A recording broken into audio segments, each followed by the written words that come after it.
We got a comment saying, thoughts on challenges, doing a cover of each other's song, doing a duet together. Oh. Since we are creeping into the holidays, how about something festive, a holiday song duet? I'm not going to do that.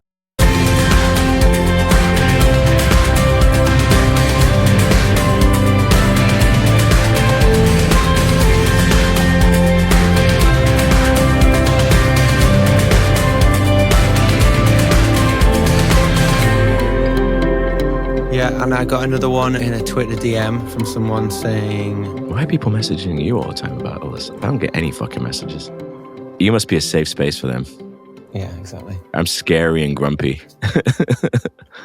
Well, good morning, everybody. Good afternoon and good evening to another episode of Dropped. As you can tell, Matt and I are talking about the challenges that we continuously set ourselves. Last episode, we asked you guys to help suggest some. And thankfully, you've done that. And so here we are talking about it, and some of them are pretty funny. Yeah. Matt, before we decide to set ourselves a challenge, we should probably let people know what's going to happen on our episode today and let people know how we are doing with our current challenge. My challenge has not changed since the last episode. I have made no progress because I've been really busy and I'm a little sick. If you can't tell from my Barry White impression, things aren't going well currently. Oh. Matt's gig actually has been inspiring me to make mine better, so I can't wait for him to tell you about it. But what he has done is potentially open the doors for a new era of live music in your neighborhood. I couldn't have just done the easy thing. This is my issue. You never can. You have to make it as difficult as possible for yourself. I know. I don't know why I do it to myself. Yeah. I love that about you, though. I now have a date. I have the venue. It's in my local area in South London. And it's in a hole that I often shoot videos in and work out of. And instead of just making it this like little show for my neighbors, which it still kind of is, I was like, that's a good idea and name for a whole company. Why don't I make a whole thing? So I basically have come up with a whole new concept for a night, and it's called Neighborhood Sounds. And we're doing the first one street away from where I live. And I've invited everybody who lives in my house, and they can come for free. So we're doing the show for the neighbors thing there. And then I flyered the streets around the hall and in local businesses and things. And I've invited 2 amazing artists who live in my kind of corner of London to come and play with me. Now I'm nervous because now that you've got your shit together, I've got to start getting mine together. But I think your idea is so good that it has inspired me to rethink mine. Maybe not this time around, but this is what I love about Matt, right? He always takes things to a whole other level when an idea comes around. If I ever text Matt and I'm like, hey, Matt, I'm doing this thing. What do you think? I get like a 9,000 page essay on like how to optimize every single thing. And if we ever get rich from this podcast, it's going to be because of Matt.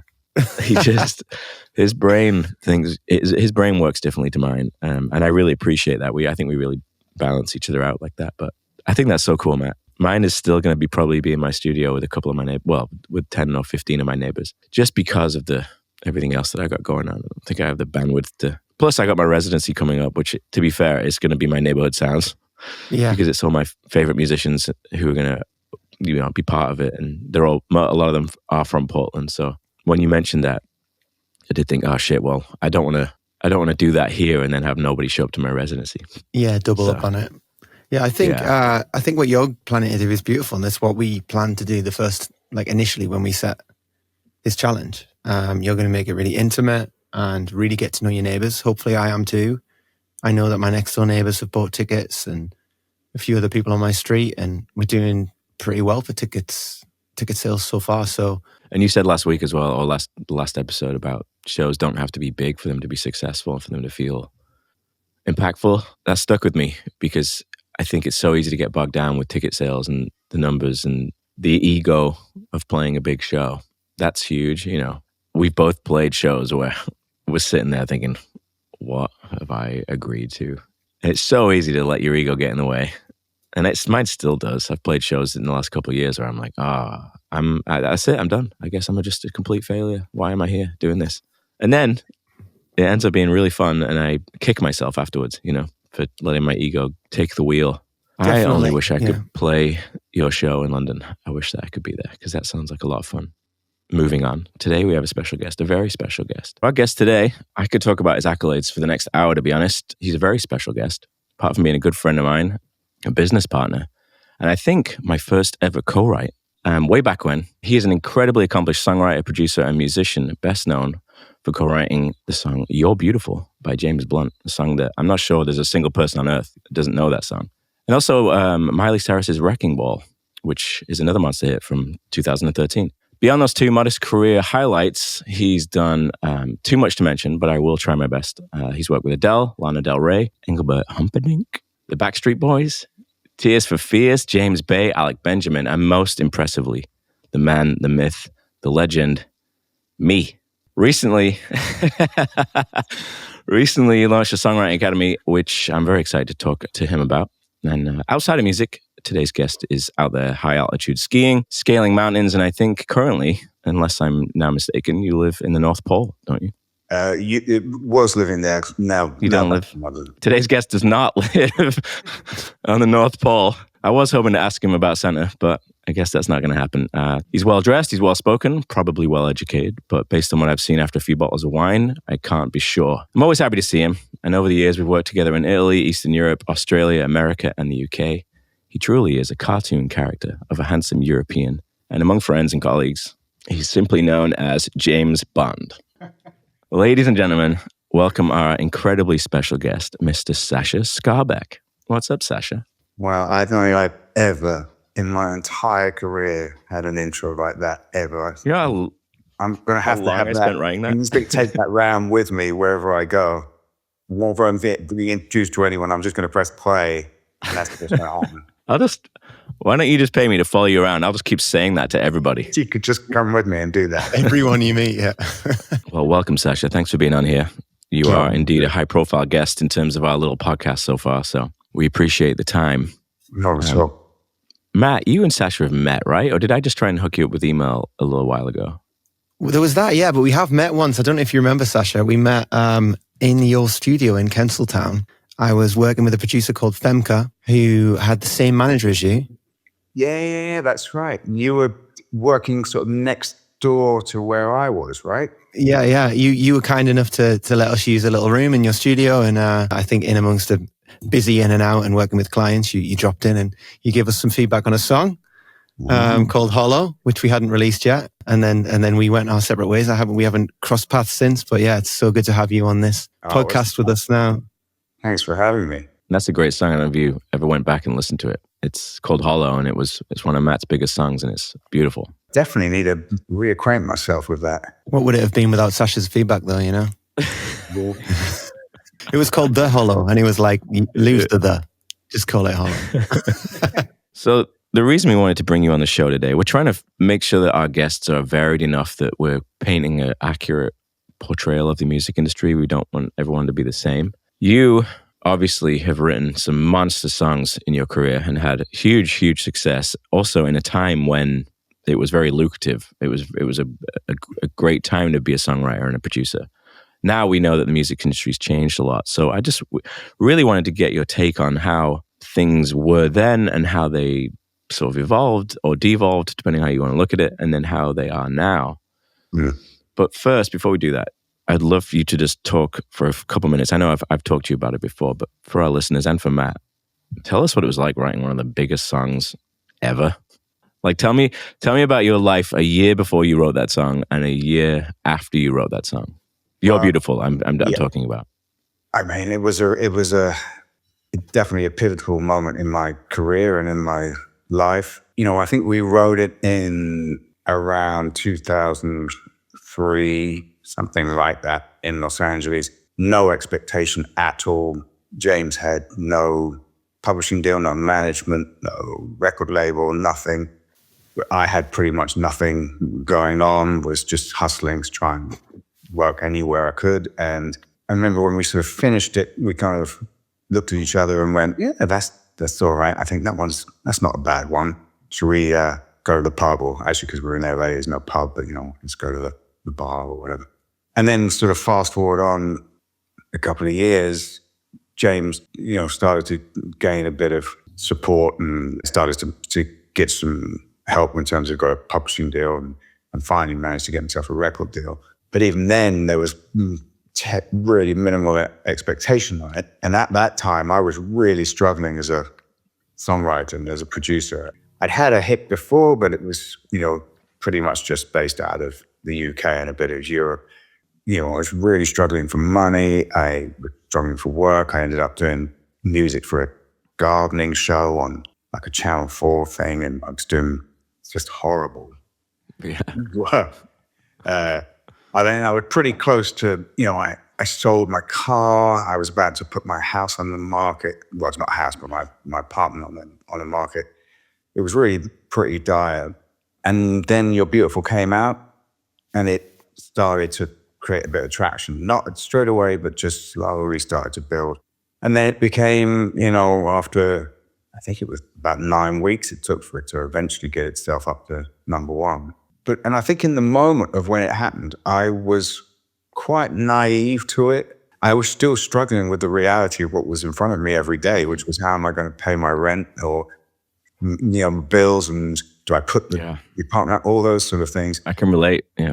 But I do remember those, back then it was, you'd have the chart shows and you would listen to those. And I remember it used to be, I think, on a Sunday, and I never used to listen to it that much. And then I'd listen to it because I knew, maybe You're Beautiful maybe it's gone up a bit, or maybe it's, and then, finally when it said it was number one, I was like, oh, okay, that's something, that's pretty good.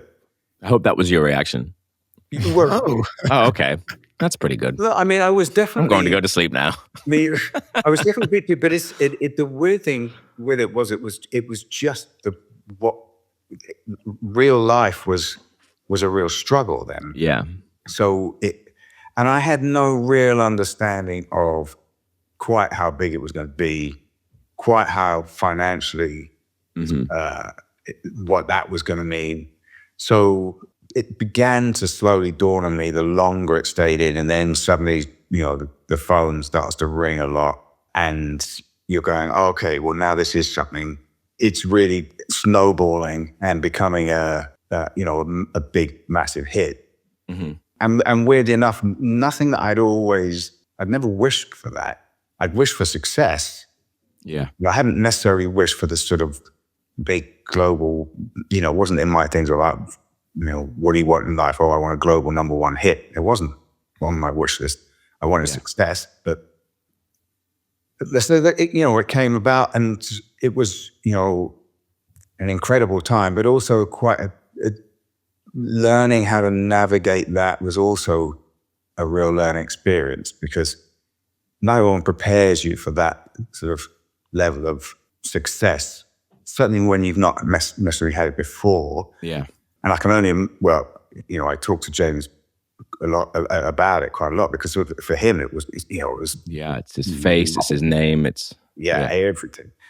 It's kind of nice in that regard, being the songwriter and back in the, because you're not the one getting up every morning and singing it on the radio at 5 a.m. I thought that when Home hit, it was like, thank God for Phillips doing all the work. Oh no, it's brilliant, because you're sort of sitting there in the sort of co-pilot seat rather than on driving. You're just enjoying the ride.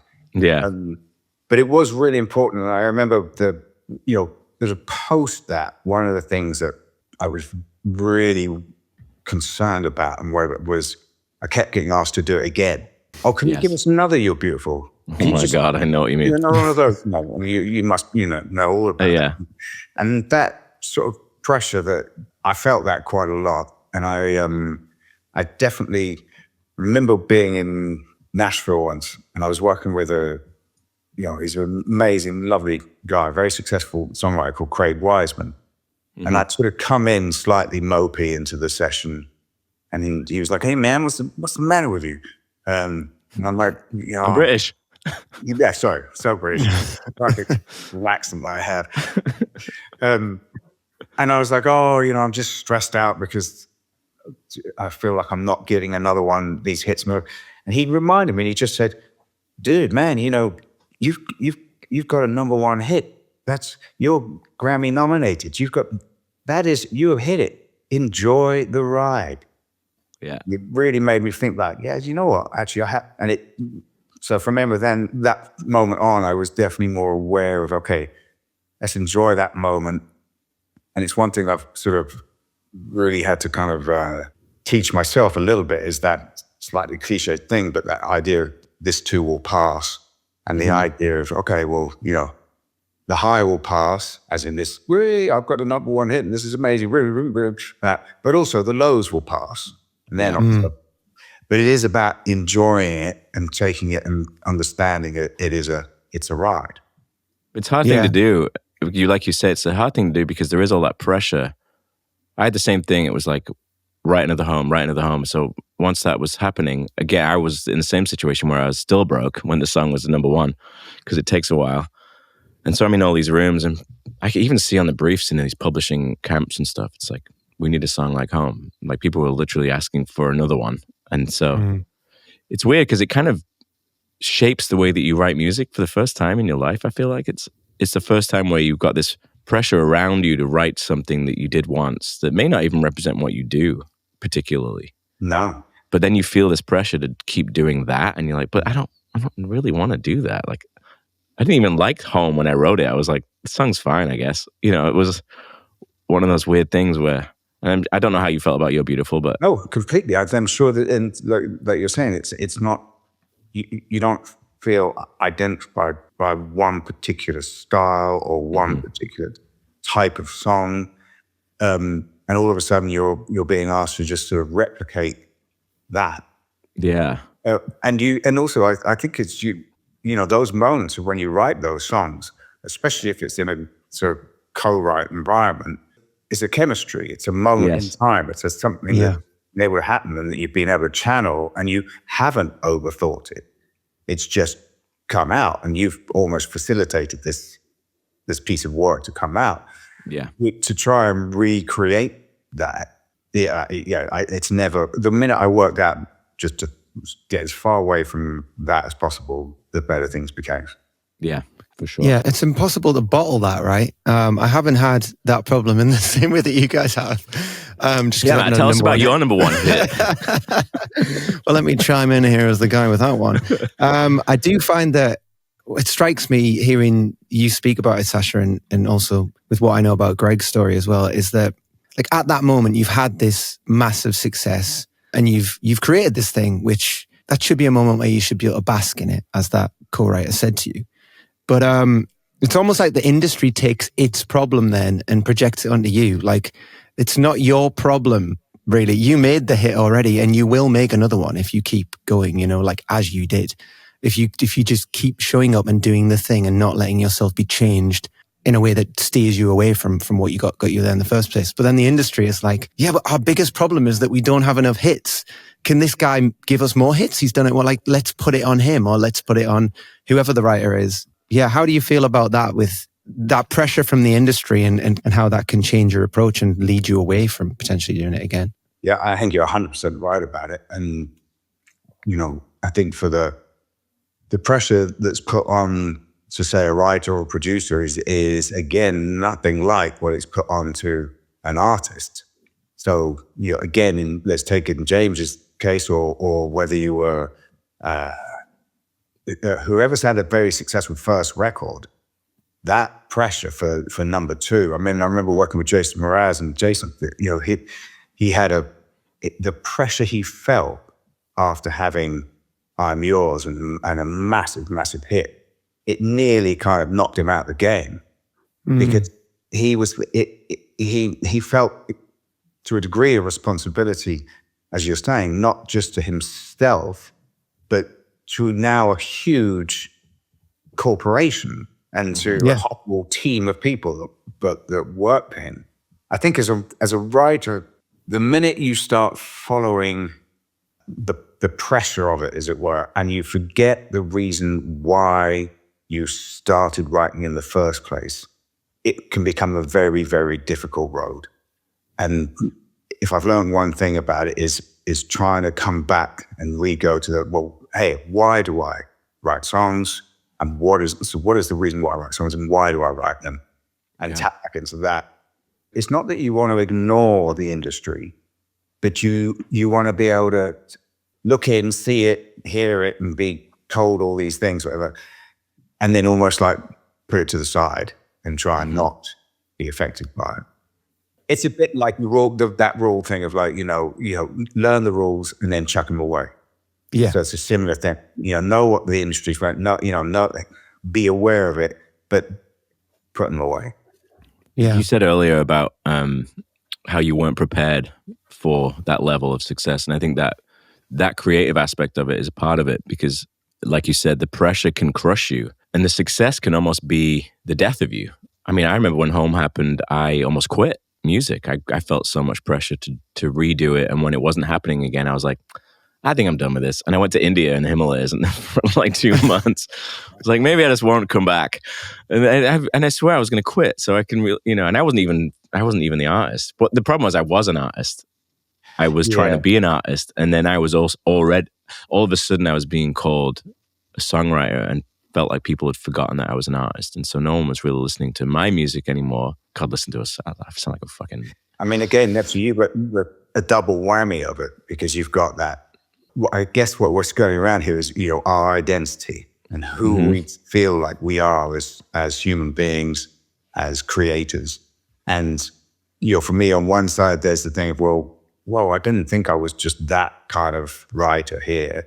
And for you, I didn't think I was that kind of writer. And I'm also an artist. And now you've taken both of those things kind of away from me. Yeah. Who am I? What am I doing here?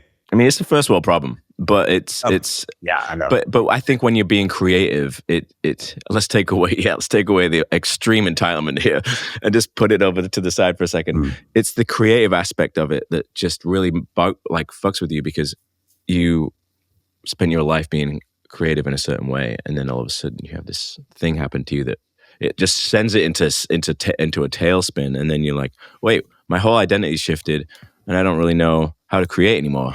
I've forgotten how to write. It almost feels like you've forgotten how to create songs that you like.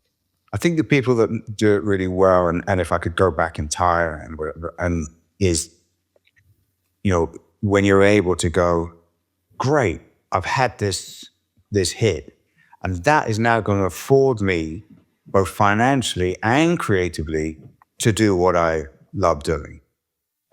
And like Matt, you were saying, if you can sort of not get too involved in what the industry is doing, and just you're using it and then going, well, this is great. Now I can afford to buy those synths and those guitars that I want to buy, and I can make that record that I wanted to make, and I can, keep creating without worrying about the financial things and experiment a bit more, whatever that might be. I think that is the key. If you can do that, you'll get the benefits without any of those sort of pressures that you're putting on yourself, which become quite negative. Yeah, for sure. Mm-hmm. Yeah, there's an Oprah Winfrey quote, which I'll probably butcher, but it's something along the lines of, if you don't know who you are before you get famous, then fame will define you. And I wonder if, how this could apply to writing a hit. If you're not fully established with who you want to be and who you are and who you want to be and where you want to be in music, and then the hit comes along, then there is a whole very strong current there that's ready to wash you away and take it where it wants you to go. Part of what you were saying there, Sacha, as well, also is a reminder that there's these pressures come in, but you don't have to go with them. You haven't been set back by this hit. It's actually just opened up a ton of doors to you, but you just feel this pressure to walk through the doors, and you're like, no, you can take a second and choose which one whether you want to walk through any of them or which one you want to walk through. Yeah, absolutely. And on whose terms. And reminding yourself that, you are in control, and you have, and I think that's whether you have a number one hit or you don't have a number one hit. It's important to remind yourself that it's your choices. You make those decisions. You can be given advice, or you can even be given, people trying to reinforce it, but fundamentally, it's your decision, and you need to be able to live by those decision-making processes. And so I think it's very important that you kind of remind yourself of that. It's very hard to remind yourself of that when it's never happened to you, and when it's your first success or your first moment of I mean, I'll use the word fame, but insert whatever word. it can really, especially when you've got a team around you telling you all these things. If you don't know, I mean, you don't know what you don't know, right? And until you're a little older and you've had more success or at least more experience, it's very easy to have no fucking clue what's going on. And it's easy to look back now and go, oh, well, I should have done this, or I could have done that, or I'm glad I did that. And if I'd only done this, maybe I would have had this happen. But in the moment, you're just spinning. Totally. But then also, sometimes those mistakes that you make when those things happen lead to other things that wouldn't have happened. And, so it's just, again, without getting too kind of deep and philosophical about it, it's... We can go there if you want. It's just about being, that journey you're taking is trying to understand. You've got to sort of surf it, and you've got to be fluid with it. And then I think it just eases up a little bit. Yeah.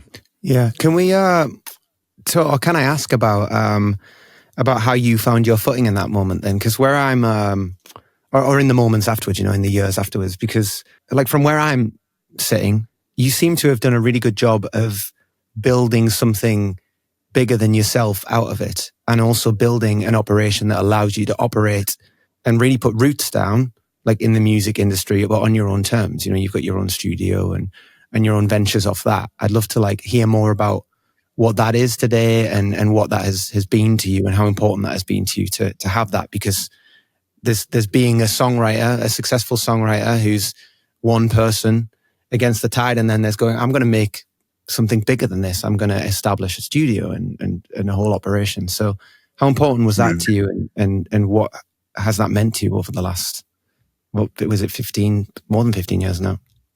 Yeah, since I'm getting old.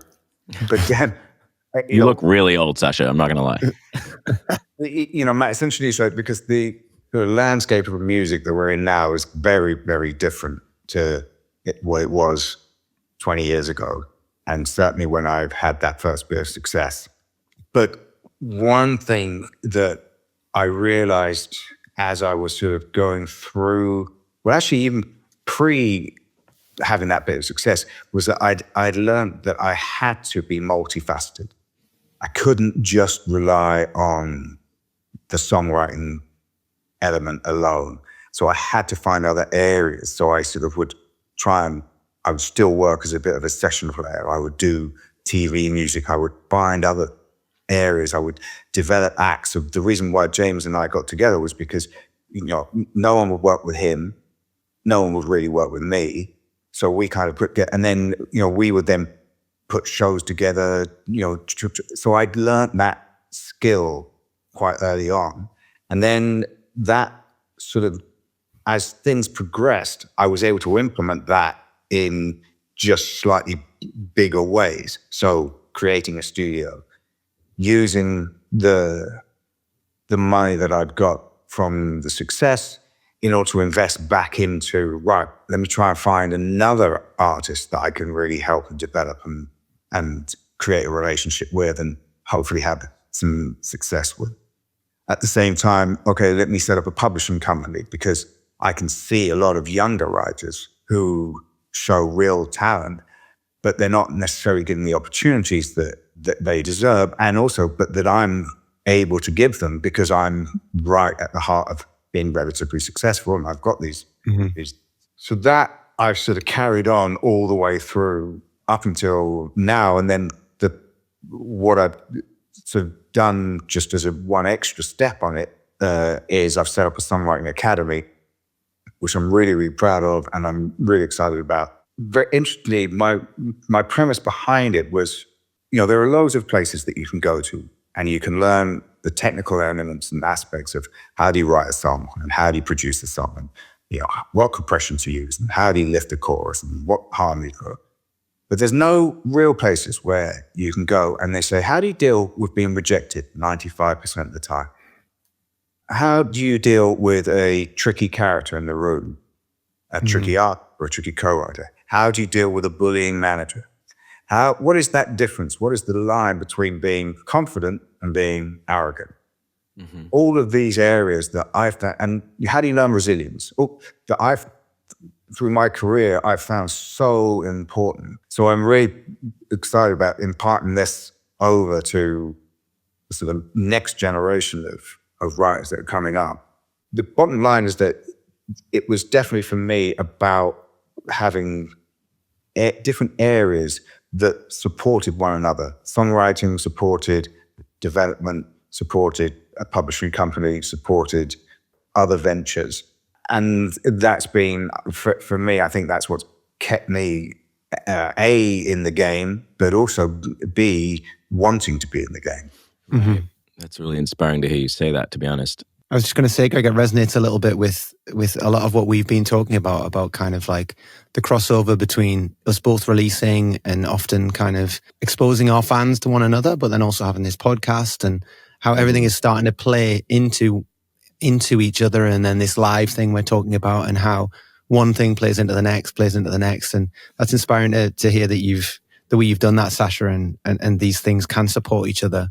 Because they're not all going to pop up at the same time, right? Yeah, I really believe they do, and I think that because it's if you focus so heavily on one channel, you're relying so heavily on that one aspect to work. But if you can have other ones that are supporting it that come around, all of a sudden you start seeing it does feed each other. And it starts to grow necessarily without you having to force it to grow. I'm looking back on my life with so much regret at this point. I put all my eggs in one fucking basket. No, you didn't. And now here I am. Well, I just thought it was so far we've been talking about, and it's been a little bit, poor us. And the other day we had at the academy, we did a little sort of showcase thing. Where the students who'd been on this mini course, they got to play their songs out live. And I was giving a little talk to begin with, and I was reminding them of the Hunter S. Thompson quote I used to have pinned to the sidewall in the toilet at Kendalltown. And I think again, I'm going to get this probably completely wrong, but it said something like, the music industry is a cruel and shallow money trench, a long plastic hallway where thieves and pimps run free and good men die like dogs. And there's a negative side. Well, I said this in front of all these people, and then I suddenly thinking, but at the same time, it's the most rewarding industry. Mm-hmm. If you can live a life where you have been creative, I don't think there's any better life that you could possibly ask for. Yeah. So it is. Which is why I mentioned it being a first world problem early on, so that we could keep going down this road without sounding like fucking assholes. Yeah. You know? Because we get mad because we just want to do it. It's such a luxury. It's such a luxury. We just want to keep doing it. Well, it's also, I think a lot of our frustration, Sacha, comes from the fact that there are a lot of industries that this is happening to, but it's like devolving in terms of sustainability. And so it's not that I'm complaining. I'm going to rope Matt into this as well, so I don't sound like such an asshole just by myself. It's not that it's not that we're complaining about our jobs. We've talked about this on other episodes too. We love our jobs, but unfortunately, they're barely jobs anymore. They're hobbies.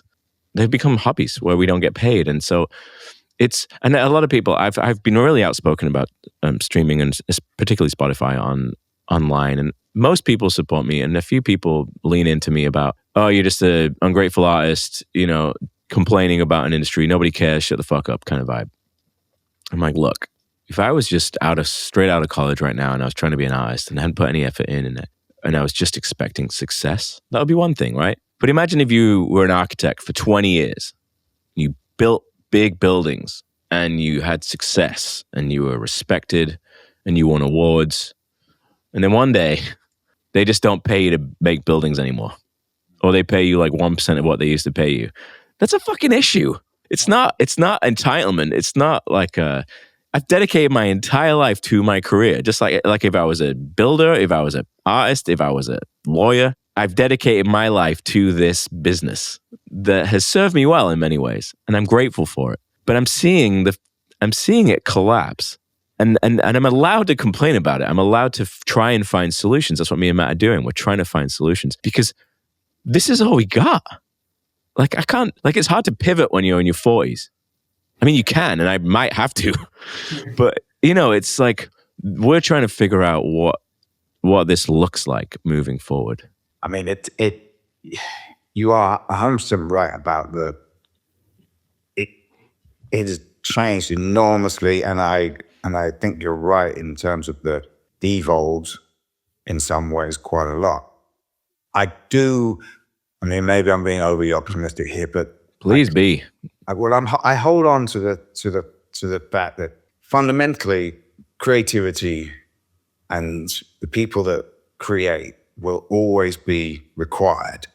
We're going through a period of time at the moment where tech companies are overtaking everything, and all they're really concerned about is the forward movement of their side of the business.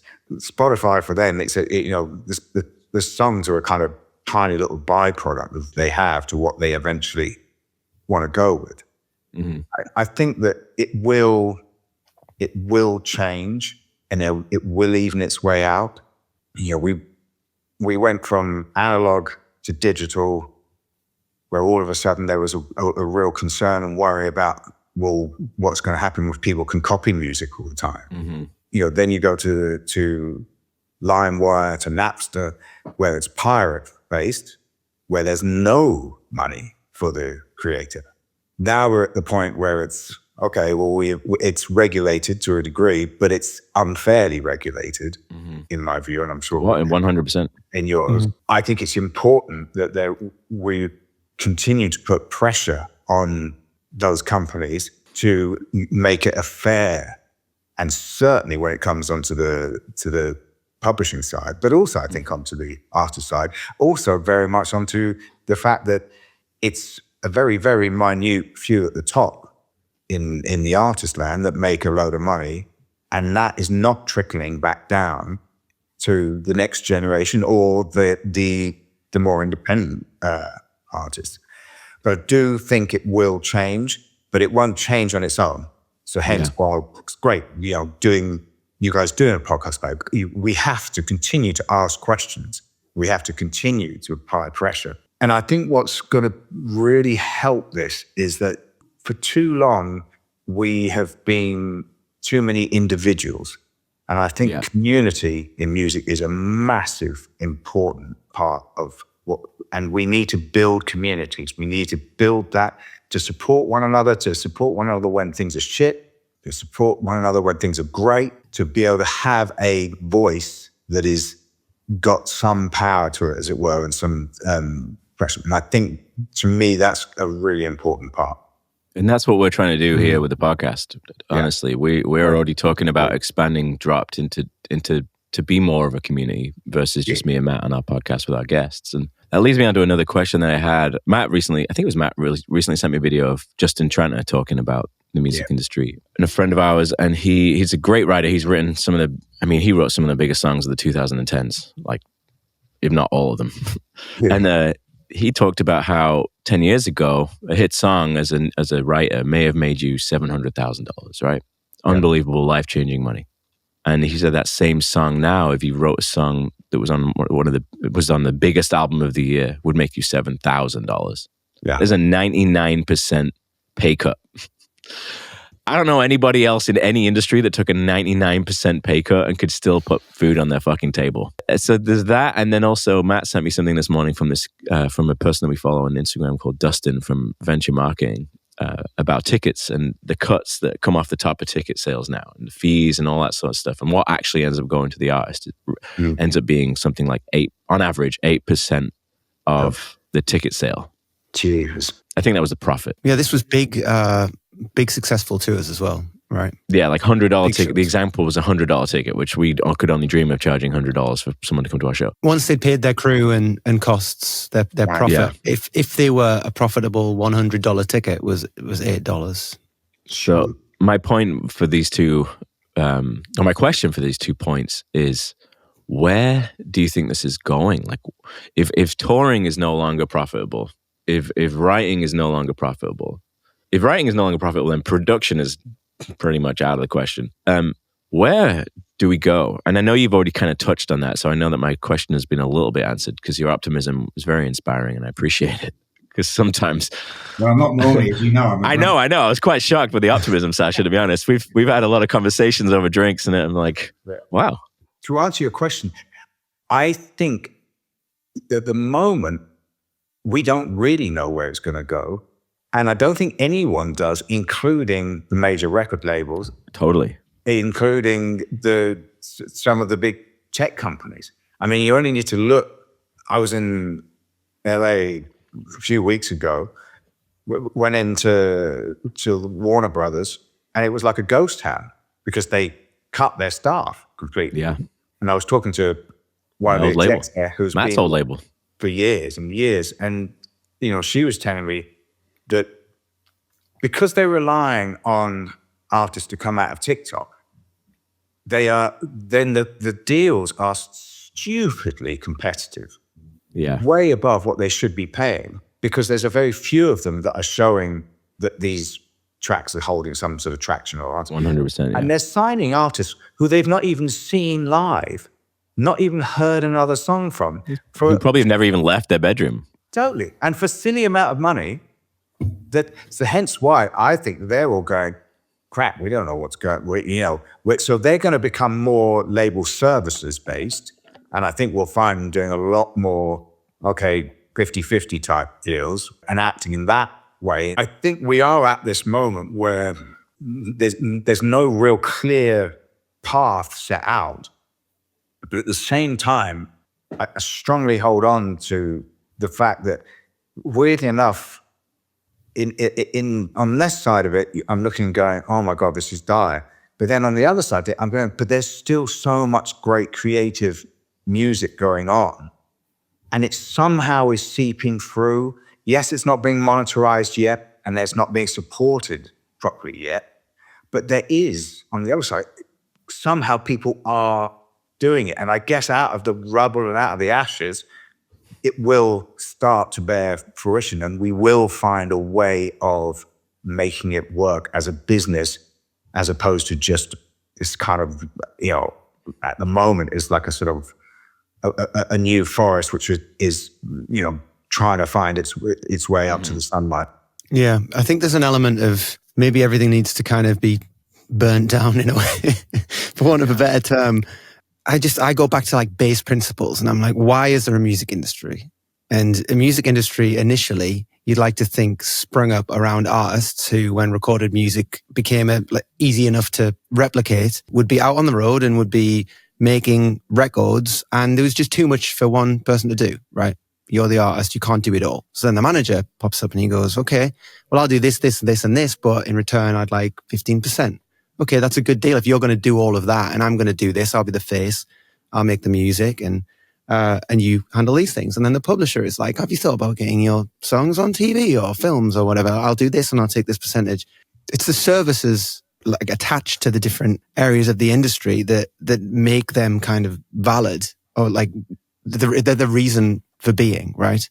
And now I think one of the most common complaints I hear from artists and writers, and I've experienced myself, is that I have this person had this person on my team, or I had this company, it's more often a company or corporation on my team, because I believed they were going to do this for me. Yeah, they wrote me a bit of a check, but there was no part of me that signed the deal thinking, I'm just signing for this check. I was signing because I thought I was bringing on board a ton of people who were going to do a certain thing for me and get me a certain place. And yeah, one of the most common complaints tends to be, they gave me the money and then they did nothing. So this is like, if there's a revolution that needs to happen, we almost need to go back to like, why do you exist again?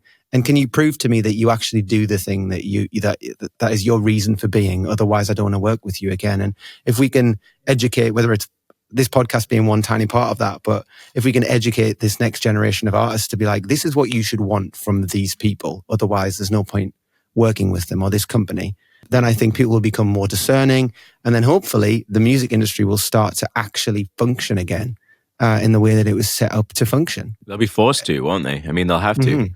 Right now, they're working from such through a narrow scope of TikTok, which is a temporary thing. They're not developing artists anymore. They're not doing what they used to do. They're just signing people who are already viral, throwing money at them, and just like crossing their fingers.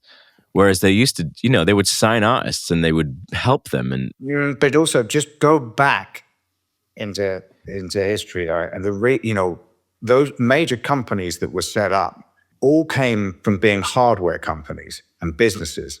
So it was, basically from gramophone players that they were the hardware. They then realized, okay, well now we can not only sort of sell the hardware, but we can sell the software, as it were, the recordings for that as well. Mm-hmm. So it's always been a business, and that's always continued along. So, Sony, Japan, huge amounts of electronics and different things for, airs and that. It's always been a business, and they've then seen, well, how can we utilize this financially? Mm-hmm. So we're still sitting to a degree, in the same room as those types of corporations. Mm-hmm. I agree with you, though, on the other side, which is that, well, what we can do is teach hopefully give the next generation the understanding that you don't need to, just because that's what happened, doesn't mean it's what you have to do now. And that there are other options available. And I think, as I was saying earlier, I think that, labels are becoming much less about what they would used to be, and they become just a sort of marketing service platform. Mm-hmm. It's then going, as you were saying, Matt, well, if I'm going to build a team, what is my team going to be? What is the ingredients that I need within my team? So what is the ones that I lack? Okay, well, I lack the ability to, promote myself or whatever. Right, okay, I need something like that. How much am I going to give them for that? And basically understanding value, understanding the value of each member of that team and the value of yourself and what you're able to do. And I think if you're able to see it in that way, you become less resentful, it's easier said than done, because, we all have expectations on other people, and maybe they don't necessarily come through. But if the more you can look at it in that way, I think the more chance you have to navigate it.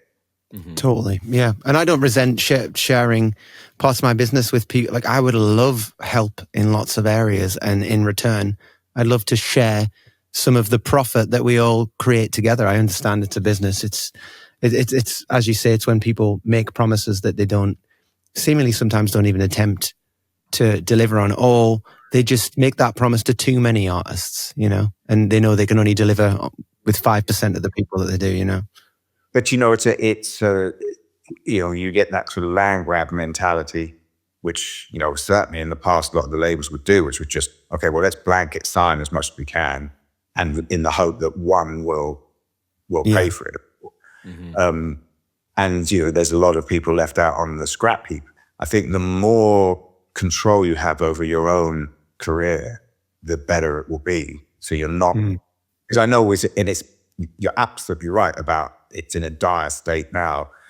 But Greg, you were there when he signed to Warner Brothers, and you've been part of a system where you've been sidelined. Yes, and that's equally incredibly frustrating and horrible place to be, because then you're really powerless, because you can't put any music in. Totally. Both Matt and I actually met in that scenario. He was also signed to the same label as me, and we both had the same thing happen to us. So Matt, which is kind of how this podcast started. Yeah, we started calling each other and complaining. And then it was but also we didn't want it to be, let's make a podcast. Yeah, we didn't. But we also, as part of the kind of let's make a podcast, we were like, let's not make a podcast where we just complain all the time. Let's make a podcast where instead of complaining all the time, we work out the route forward together, and with the help of some friends like yourself, Sacha, who are kind enough to come on and share some wisdom. So that's what we're trying to do. We're trying to get somewhere here and not just wallow going, oh, we got badly done to by the industry. No, fuck those guys. There's no help there. It's just pointing at this is an issue. How do we fix this? This is an issue also. How do we fix this? How do we navigate it? So going back to that control that you mentioned, with that control needs to be education. Yeah. Because just because you tell an artist, well, you should be in as much control as possible of your career. What if they're 17 and they have no idea what that means?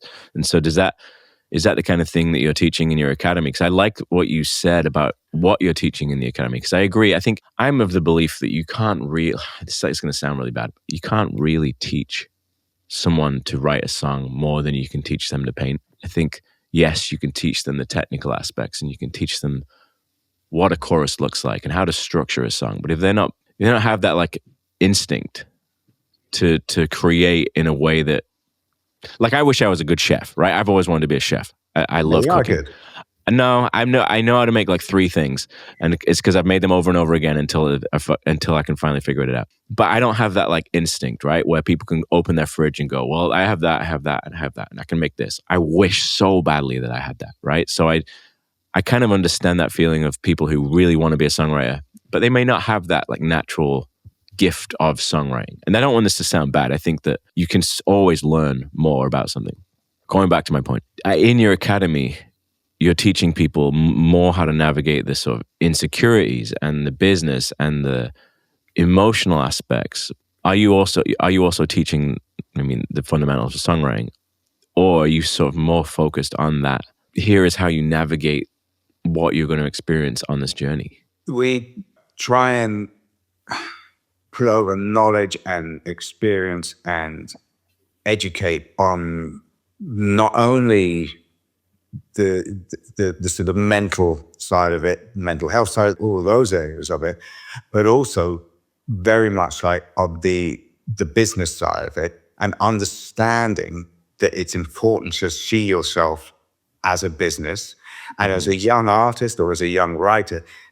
The fact is this is the landscape that's in front of you now. Yeah. And yes, you would like it to maybe be, well, I don't want to deal with the fact that social media, or I don't want to deal with any of these other elements. You need to have an understanding of every single area of it. You don't need to be a master of it, but you need to have an understanding of it. The same way I believe strongly in the fact that if you're even as a writer, you may say, well, I only just do lyrics. But if you can't communicate over to a producer what you want them to do in terms of musically, you're going to be very limited. Yes. So it's good to have an understanding. And I think what we're trying to teach and what I think is really important is this is the landscape you're in. Get all the tools that you need to be able to deal with. Understand what it is.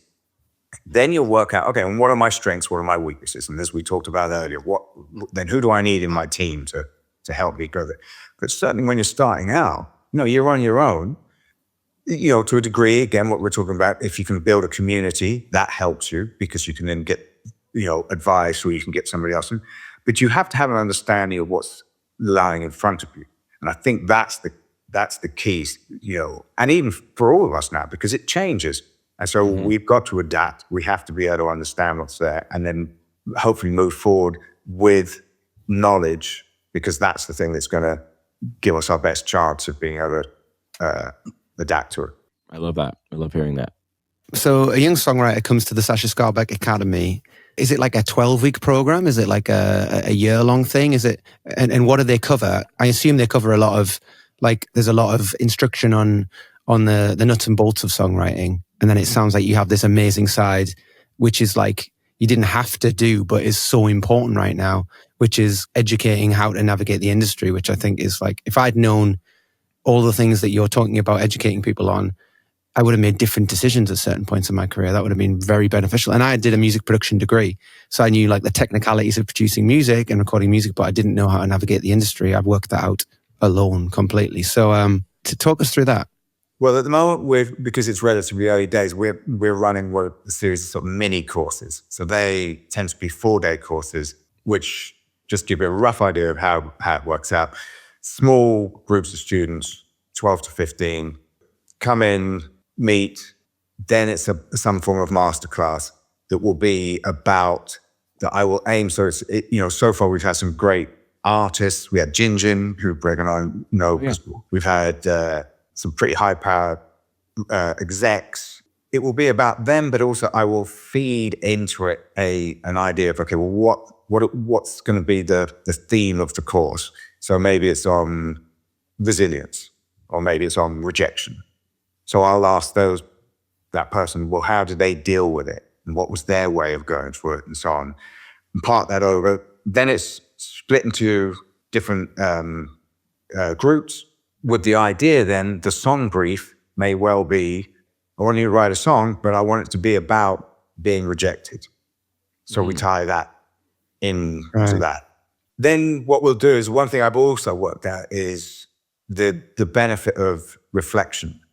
So a little bit like Bake Off or whatever, unfortunately, we have to sort of do a pens down at 6 o'clock or whatever it is. But then it's like, right, all come back in. And then the idea being is that each student gets an opportunity to say how they felt the day went and what they felt they could have done better, maybe worse, why. Was there somebody in everyone's got to be respectful to one another, and it's a very safe environment. But what is it? Because the amount of times where I've had a crap session that the next day I've so deflated and unable to, because I think I'm useless and I have the imposter syndrome. Whereas actually, if I'm able to identify, why did I have a crap session? Well, sometimes there are those days where the creative juices aren't flowing. Sometimes there are those days where, that other person was being really annoying and bulldozing all my ideas. Or, we started on a great idea and we just got sidetracked. Okay, that doesn't mean you're crap. That just means work out, okay, well, that's what happens. All right, next time it will be better, or let me do this the next time. Instead of being confrontational to maybe that other person, take a step back. Let me take myself out of the room for 5 minutes and then come back in.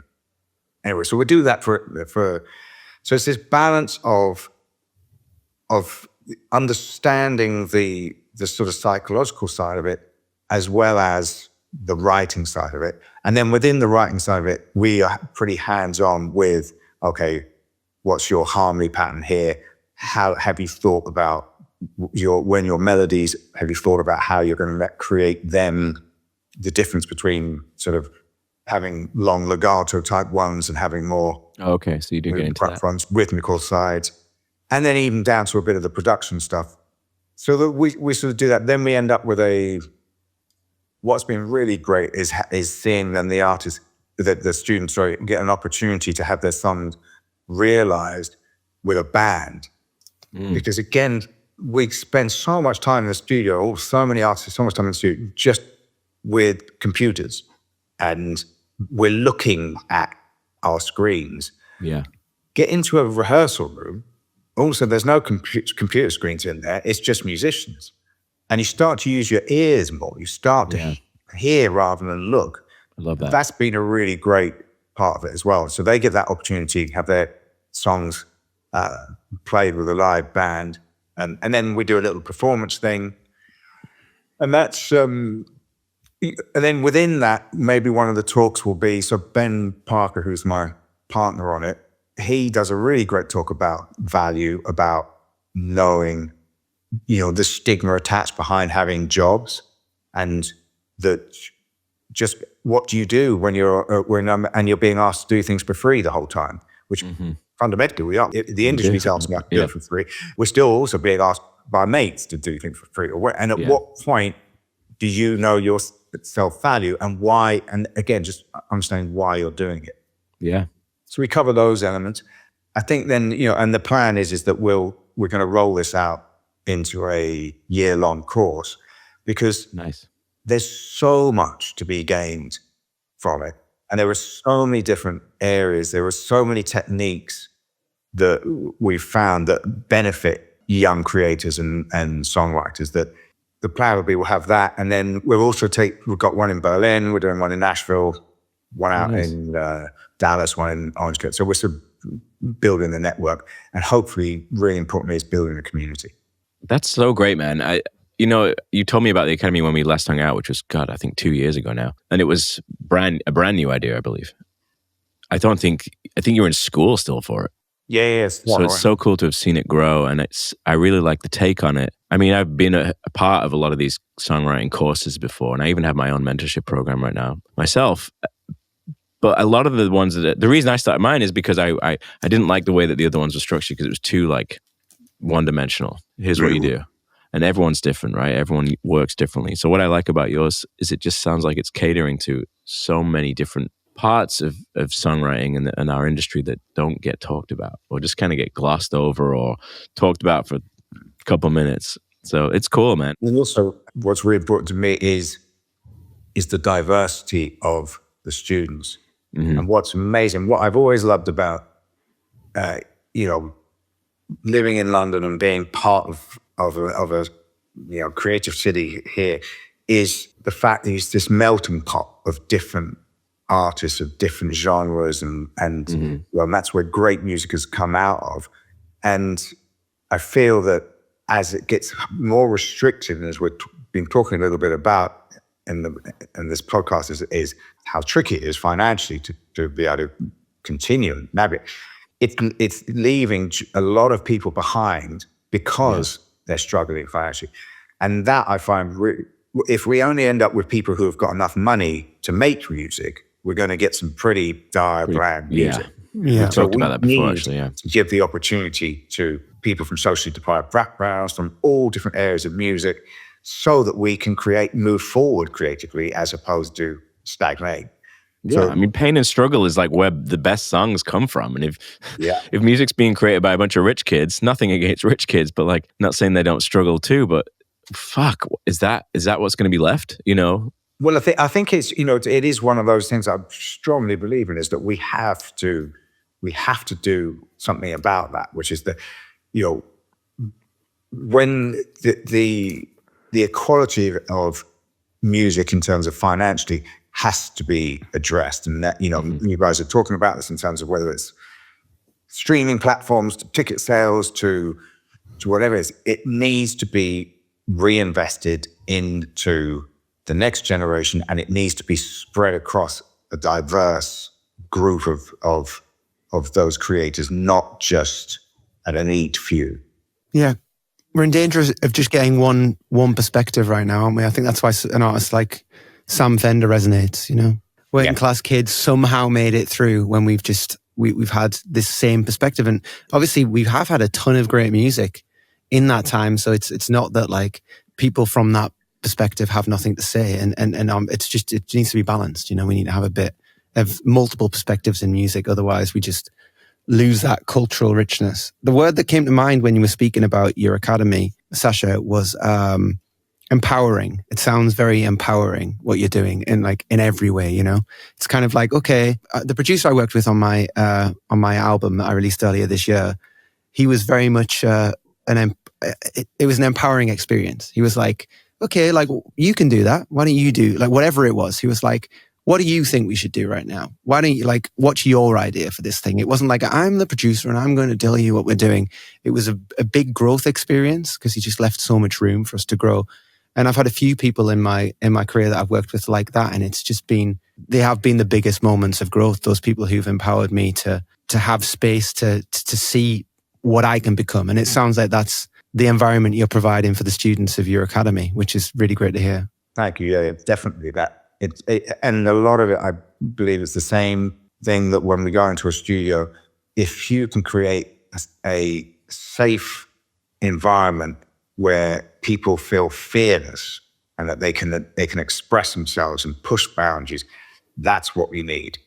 But it's you've got to create that space for them to be able to do that. And like you're saying, the word is empowerment, and giving them the power so they can be that. Yeah, self-reliance. It would be nice to talk about another Sacha Skarbek hit. Maybe we can get back into the specifics of another song. Should we talk about was it 2013 hit called Wrecking Ball, released by Miley Cyrus? I'd love to know about how did that song come about? What was the process of writing it like?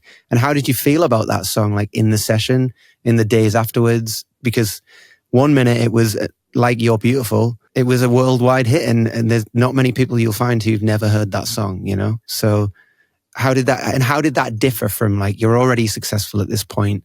You've been through the experience before, and you find yourself in it again in a slightly different era.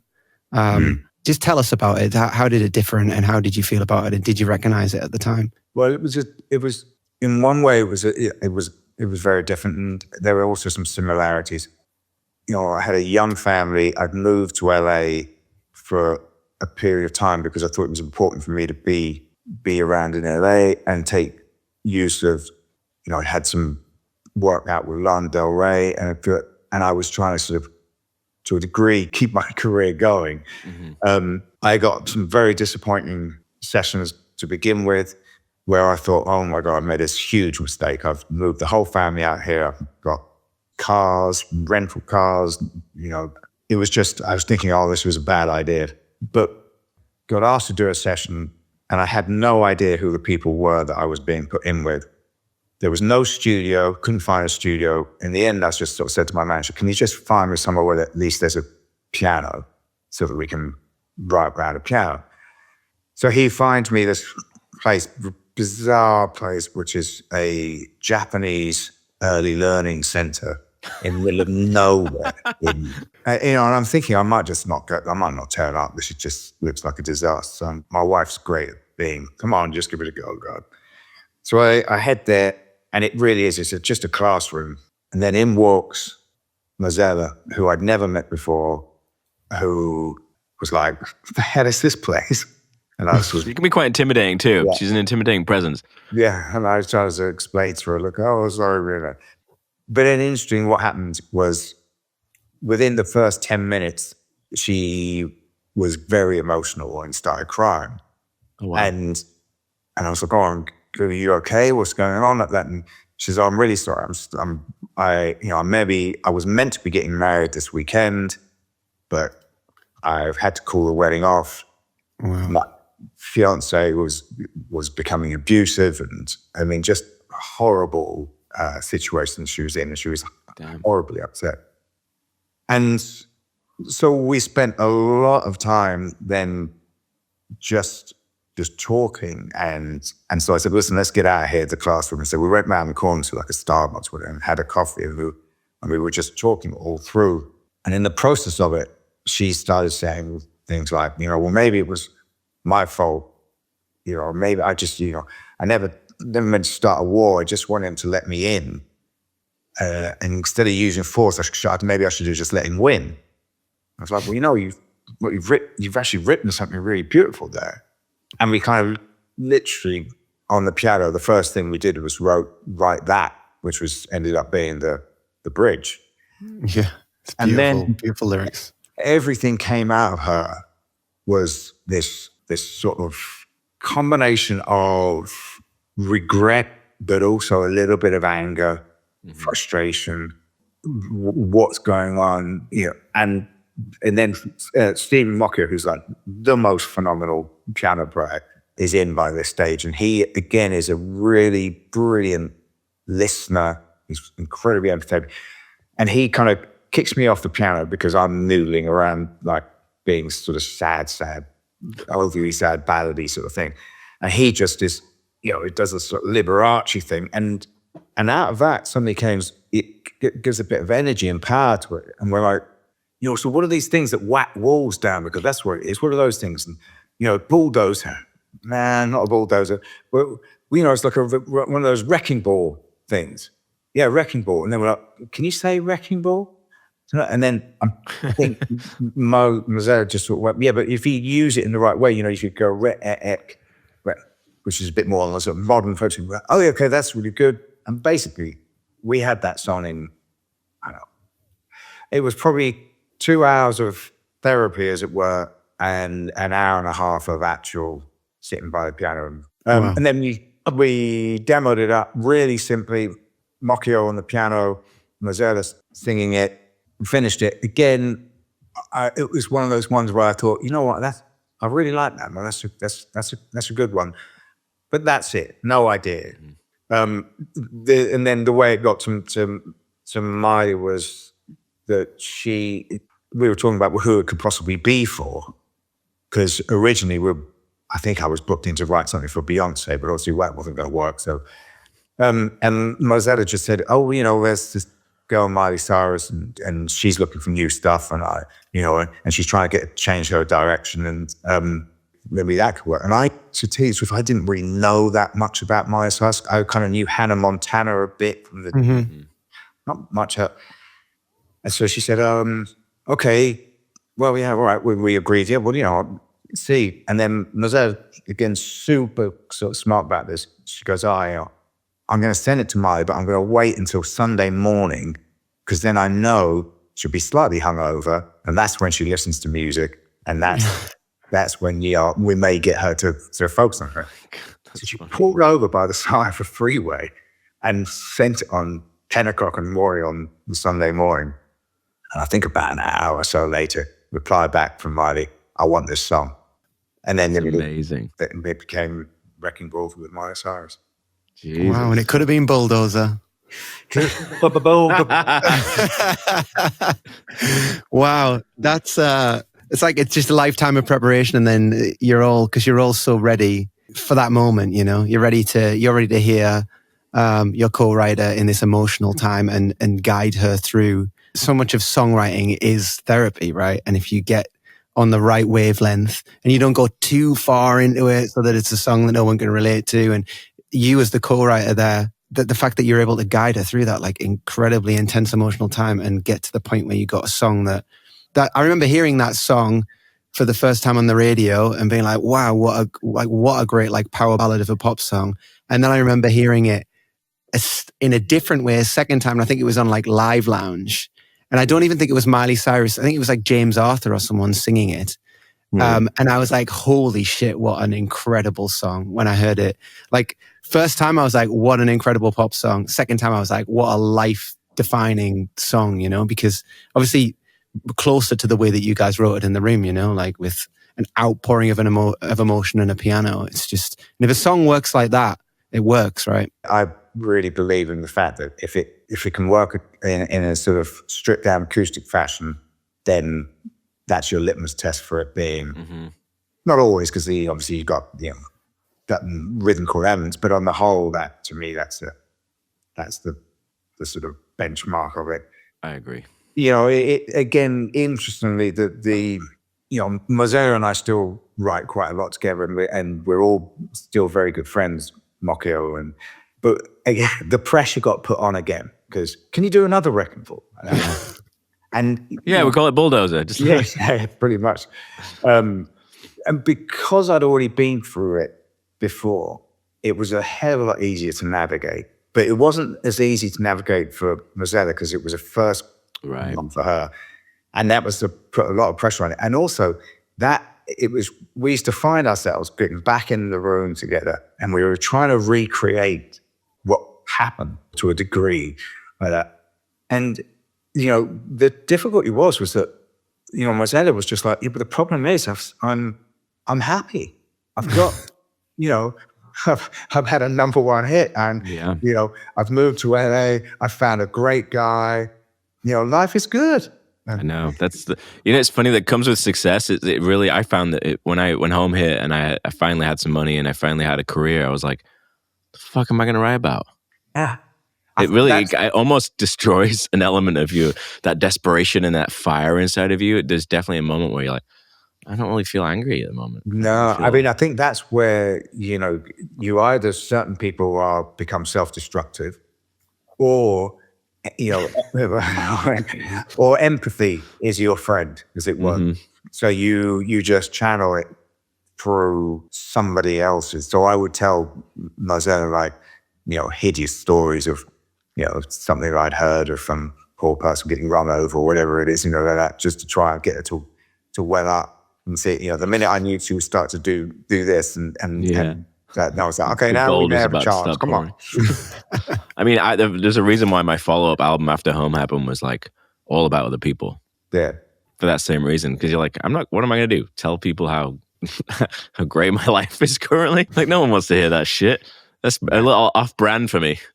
Don't you think it's just authenticity throughout, though? Don't you think it's how did I do it then and why did I do it then?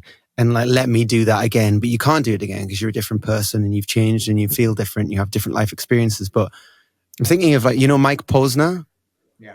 Who did I Took a Pill in Ibiza, some of his songs about like the pitfalls of being rich and successful, I think if you manage to keep that authentic wave and you stay true to yourself, then there are interesting things you can say without having to be poor, brokenhearted, and struggling in that way, because everybody struggles at every part of life. Yeah, I mean, I think there's But, there are spaces for the emotional and struggling and heartbreak and that side. And there's places for, I want to feel good and I want to dance and I want to feel upbeat and energy.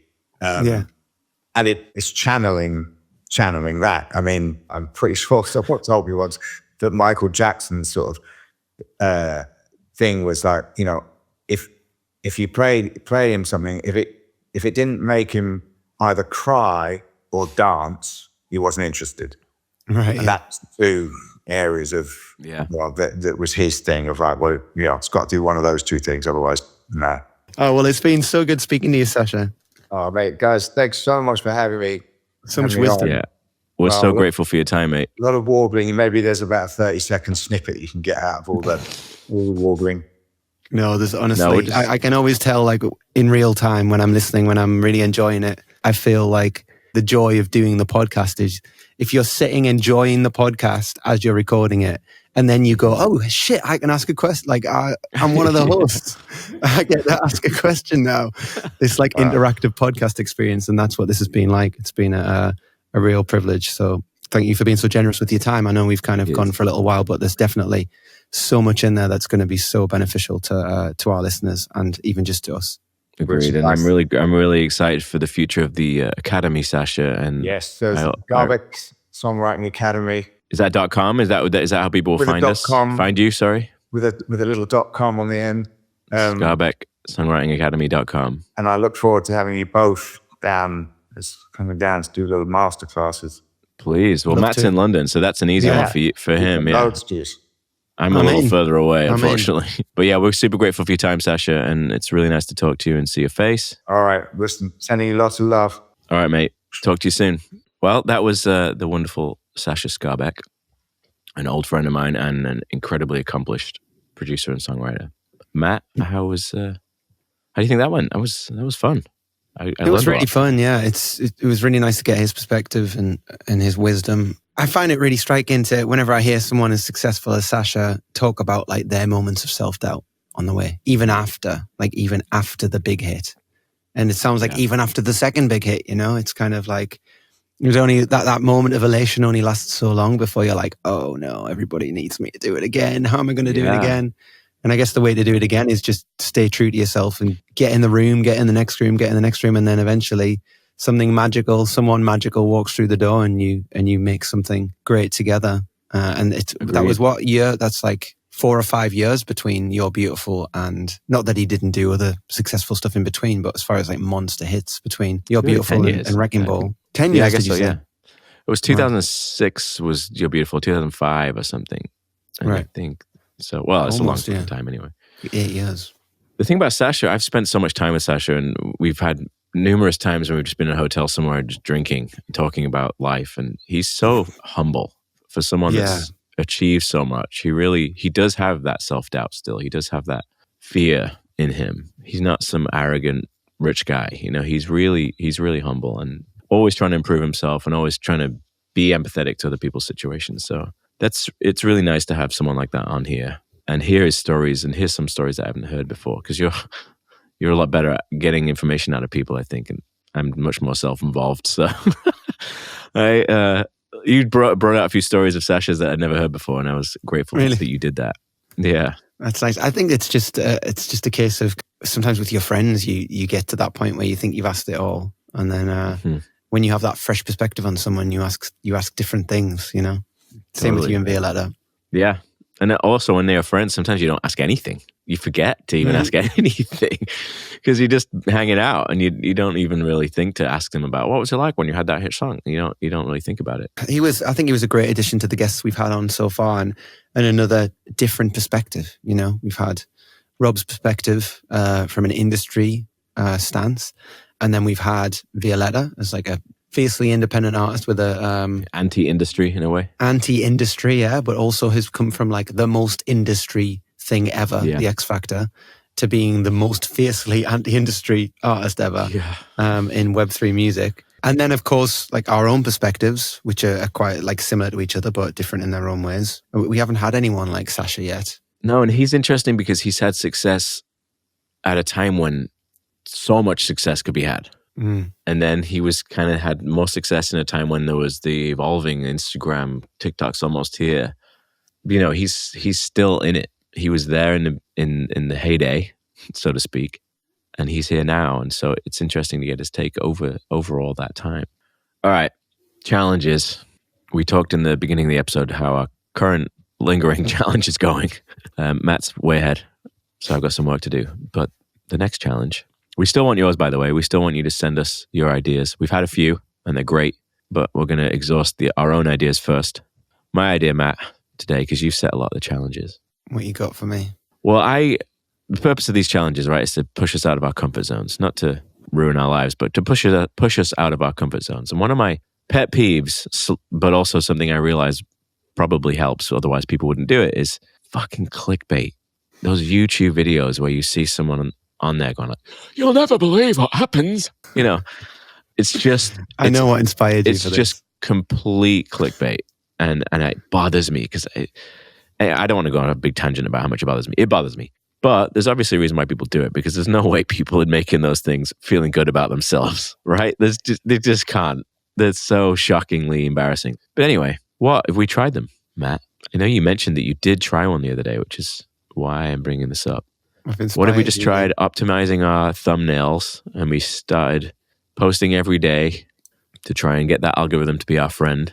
And just so we can say we tried it. Yeah, and just see what the results are. You know, if look, I don't want to post every day, but anything we've learned is these apps want us on there and they want us to be active on there. So what about if we give it a little trial run?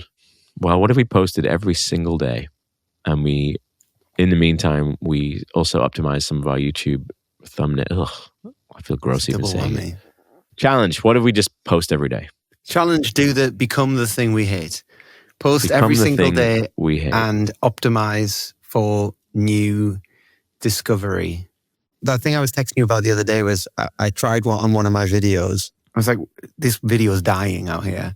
And I had the realization of the way that I've put this video onto the YouTube feed kind of rules out anyone discovering it, because the thumbnail was just a still frame from the video of me like at a microphone at a piano. And the title was just live song - Belmont brackets live session. I mean, that's what every single one of my videos is titled like. I would never ever click that. Like, why would I if I don't know who Belmont is and I don't know what live song is, I'm just basically limited the potential audience of this song to people who know me, who know that particular song, and who want to see a live session of it. So I was like, I'm going to lean into the clickbait, and I'm going to take a still from the video, which is what I did. I found like an attractive still from the video, boosted the colors a little bit, and then I put this text on the thumbnail which says, best live session you've never heard. Yeah, the best live session or most beautiful live session you've never heard. And then it said like break, heal, repeat underneath. And then I renamed the title of the song to that as well, I think. And I just saw like, there's this metric on YouTube Analytics where it says impressions versus clicks. So impressions just being like, we've served this up on people's feeds, and this is how the percentage of them that have clicked. And even in the hours after I changed it, I saw the percentage impressions to clicks went from like 4% to something like 26% immediately. Wow, okay. There was just this spike, and ever since it's continued ever since. And the video hasn't gone crazy, but I understand why they're clicking it, because I would suddenly be like, I get what I'm clicking for. I'm clicking to discover something new. I mean, you kind of just nailed it, because I've never really even thought about it like this until you just said it. But you're like, I would never click on that. And I'm like, oh shit. Here I am just making these videos, expecting people to click on them, and I would never click on it. No. So I think that's the new way of looking at it, right? It's kind of crazy what this podcast has done for the way that I'm starting to run my career. I think I have noticed a change in the way that I'm looking at things, which is great. It's a positive change for sure. Even the show that I'm playing next week, I'm using things that we've learned on the podcast. Like, I'm thinking about it differently. And the same with social media. I'm kind of getting more in that mindset of like, well, why would I expect people to click on this? I wouldn't. Yeah. You know, so what the fuck? You know, why would I expect anybody else to do it? That's so entitled. So yeah, that's a really interesting angle. And I'm thinking about my show too. I'm like, I get so self-deprecating in my shows. And I'm like, well, would I want to stand in a venue and watch a guy shit on himself for 35 minutes? Fucking hell. That's the most miserable thing I've ever seen in my life. Like, I don't want to do that. It's going to just bum me out. It was a real eye-opener. I had a friend who, it's one of my friends who is, my friend Hannah, who is probably one of the biggest music fans I know. As in just like, she's not like a crazy fan or anything, but she just loves music. She plays music herself. It's not her career, but she loves finding new music. She loves connecting with new artists and listening to the words and really getting into their whole story. And I was chatting to her, it's probably a couple of years ago now, and she was talking about having seen this artist who is really talented get up on stage and talk about how like, I'm nervous, I shouldn't be here, or like just be mega self-deprecating. And she said, I just stood and watched their set and was just anxious the whole time.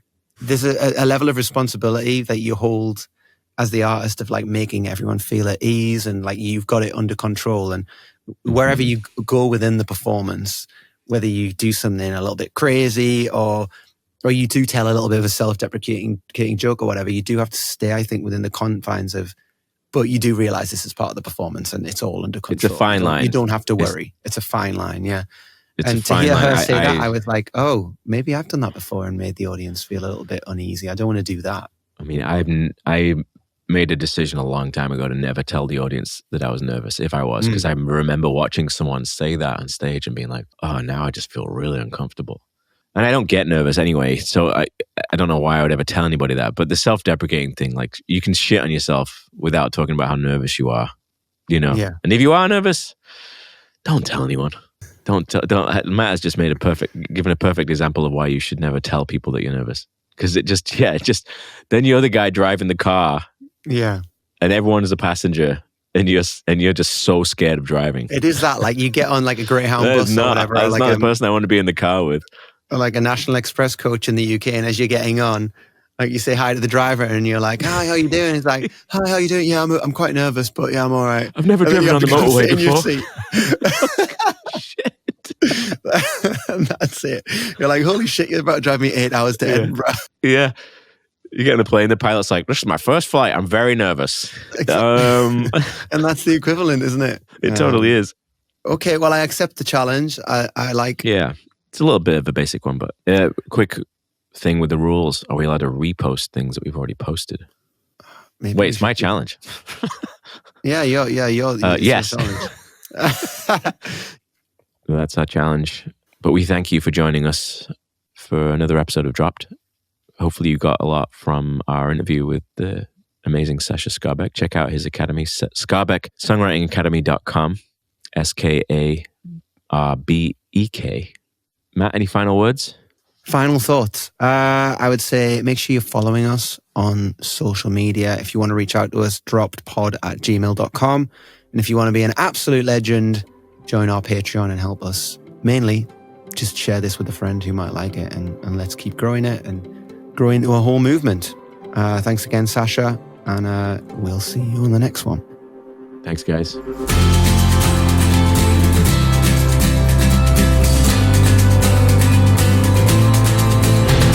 If you want these podcasts early and ad-free, because who likes ads, consider becoming a patron of ours at patreon.com/droppedpodcast. You can also email us at droppedpod@gmail.com and follow us on Instagram and Threads at droppedpodcast. Thanks for listening. Goodbye.